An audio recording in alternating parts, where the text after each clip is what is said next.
Hey, welcome to Andy Go. Today I'm debuting a series. This is episode 1. I haven't named it yet, but basically the idea is I look at cars all the time, every day, and usually I have a favorite car of the week. And the idea for a series where I talk about the cars that have stuck with me, that I'm thinking about a lot the week, would be worth showing you. And these cars are noteworthy either because they are just an amazing spec. I love the way it's modified tastefully, or just, like I said, perfect spec, or it's a really reasonable, affordable car that has a lot to offer. So let's get into it. This week's theme is Japanese cars, older Japanese cars, 90s, early 2000s. And it really started off with two cars. This Supra right here, and this ridiculous Supra over here.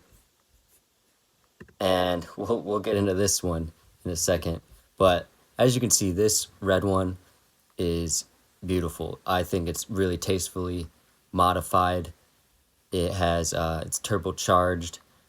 But really, what stuck with me is how nice it looks. I think they did a great job. It's really minimally done. I'm usually not a fan of spoilers, but the Supra just looks great with a big wing.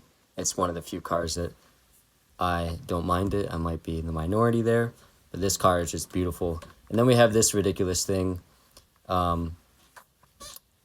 It was owned by Smokey Nagata, legendary Japanese street racer. This is a V12 monster. I was gonna say that I don't usually like heavily modified Supras. They end up looking, I don't know, cheap or for young kids.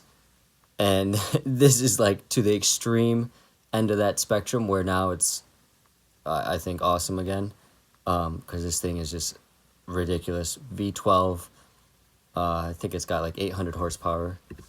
And no, 1,000 horsepower. And driven by a legend. I mean, this thing is, it just looks awesome too. The gold on gold. Wow, this is cool. But these are unobtainium. These sell for really ridiculous amounts of money, close to 100,000. Here's another really nice spec though. But that's the problem with these cars. They're cool to look at, but unless you have the money, that's all you're gonna be doing is looking at it. The new Supra also is pretty awesome, and this spec is really beautiful. I think that black on gold, super cool. Yes, this is BMW, not a real Supra, but it's awesome still.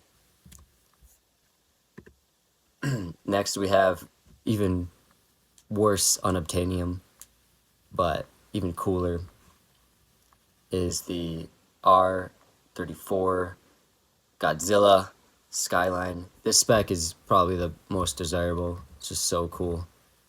Purple on gold. Look at that. But ridiculous. $210,000. How many miles? Oh, 100,000 miles.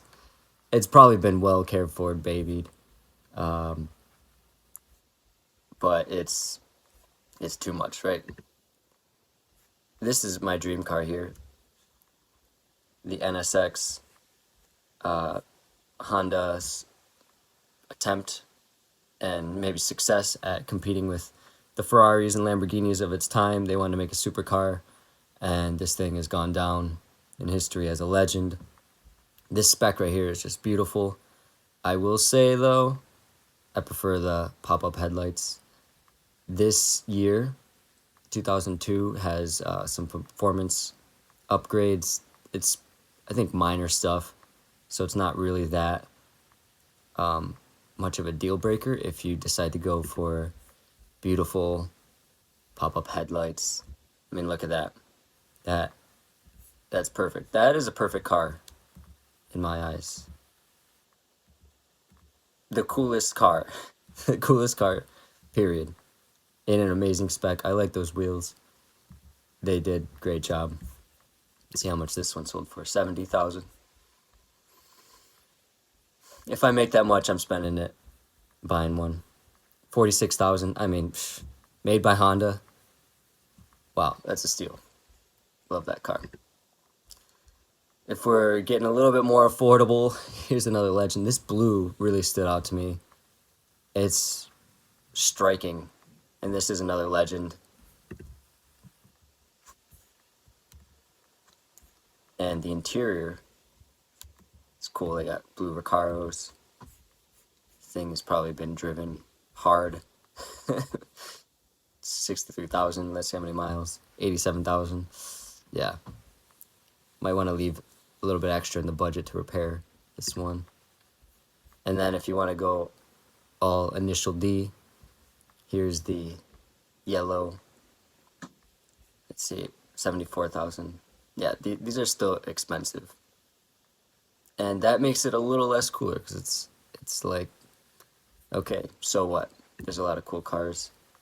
The R32 is maybe a cheaper version of the Skyline you want to go for. It's still pretty cool. This thing, I think, is the one that Nissan started it all off with, started winning races with this car, and it's a beast. And the R33 and the R34 are just improvements on that. Now, I want to talk about more affordable cars. That's what makes these cars noteworthy and desirable, is they're still cool. They just don't have that hype and mystique, and probably, less performance, let's be real too. But it's still a cool old Japanese car. 15,000. If you got your daily driver already set, you want something fun, something eye-catching, this thing's pretty cool. Let's see if it's got flaws at this price. Looks like there's a lot. It's minor damage. The odometer's not working. True mileage unknown. Okay, a little sketchy. But for 15,000, if it's not my daily driver, I might be willing to take the risk. But this isn't the coolest one on my list. Let's see what we got next. This one, I think, is the one I'd go for. It looks better in person. It looks pretty good here. This is too much, I think. 23,000.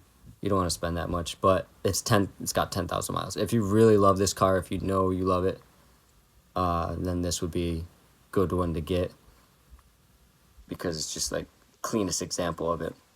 Let's see if there's any flaws. Tires are original to the vehicle. Okay. And then you got creases on the seats. Let's see. Let's see about that.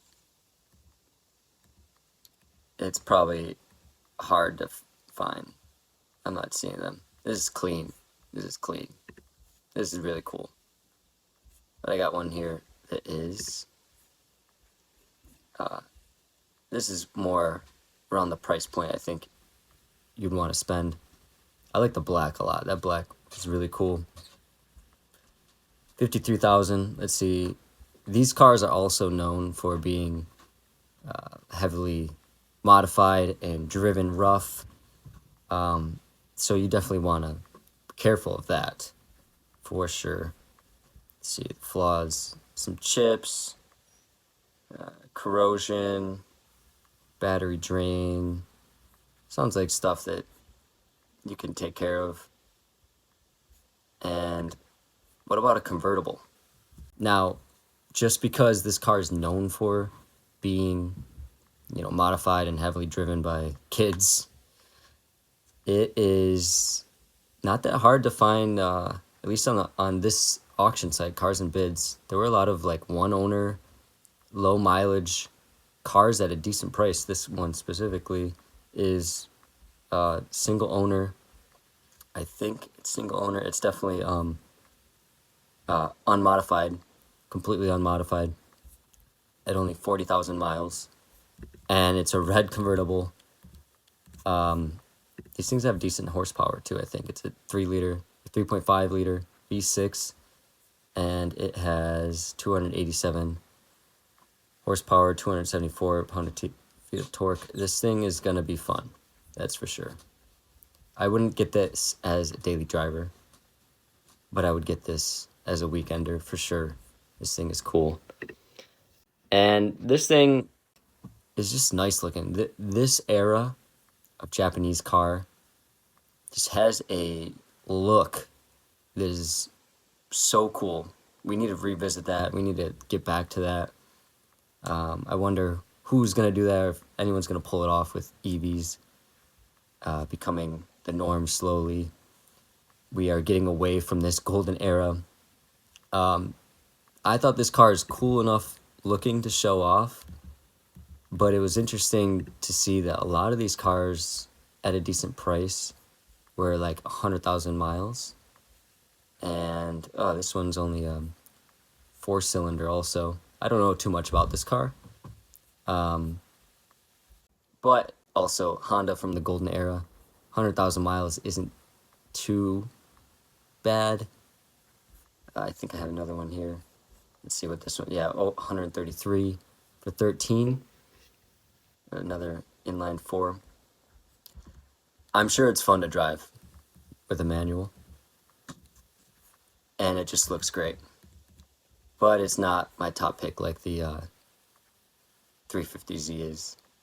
Now, if we're getting into some quirky stuff, these are Japanese cars, and Japan has got quirkiness down, cutesy down, in the most ridiculous ways. Like, this is a work truck, and it's just adorable and awesome, and this person modified it to look amazing. I mean, look at this thing. That is awesome. Now, there's a big downside that's almost a deal breaker depending on where you live and how people drive around where you live with this car, and that deal breaker is this is a tin can with no safety features. And if you're driving this tiny little thing around and you get in an accident, there's no crumple zone. You are the crumple zone. That soccer mom in the SUV is going to plow right through you and destroy you and your car. But is it worth the risk? I mean, this thing is so cool. Just be careful out there driving this thing.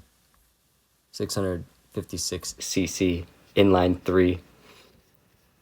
If you don't know what K cars is, the reason why it's so small is Japan has a special designation of car size called K cars. Manufacturers get like a tax credit, something like that, some benefit for making really small cars, and there's a lot of cool K cars out there. And here's a similar looking pickup truck version.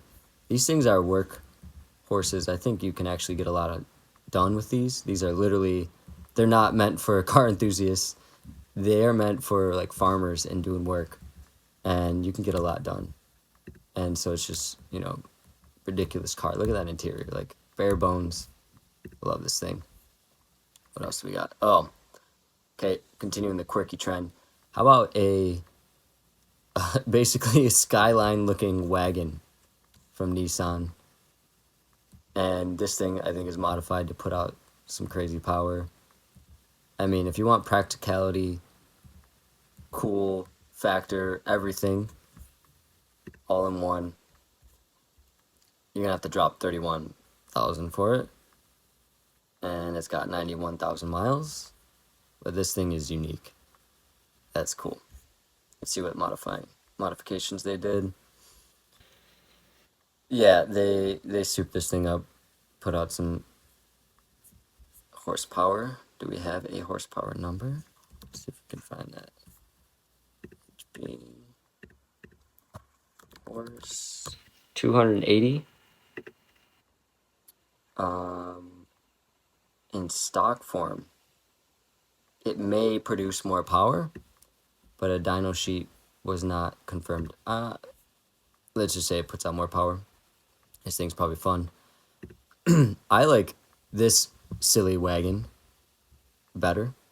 It's called the Legnum, which is really funny if you know that joke. You got lignum. I forgot the word, but you know the joke. You know the joke. Put it in the comments if you know the joke.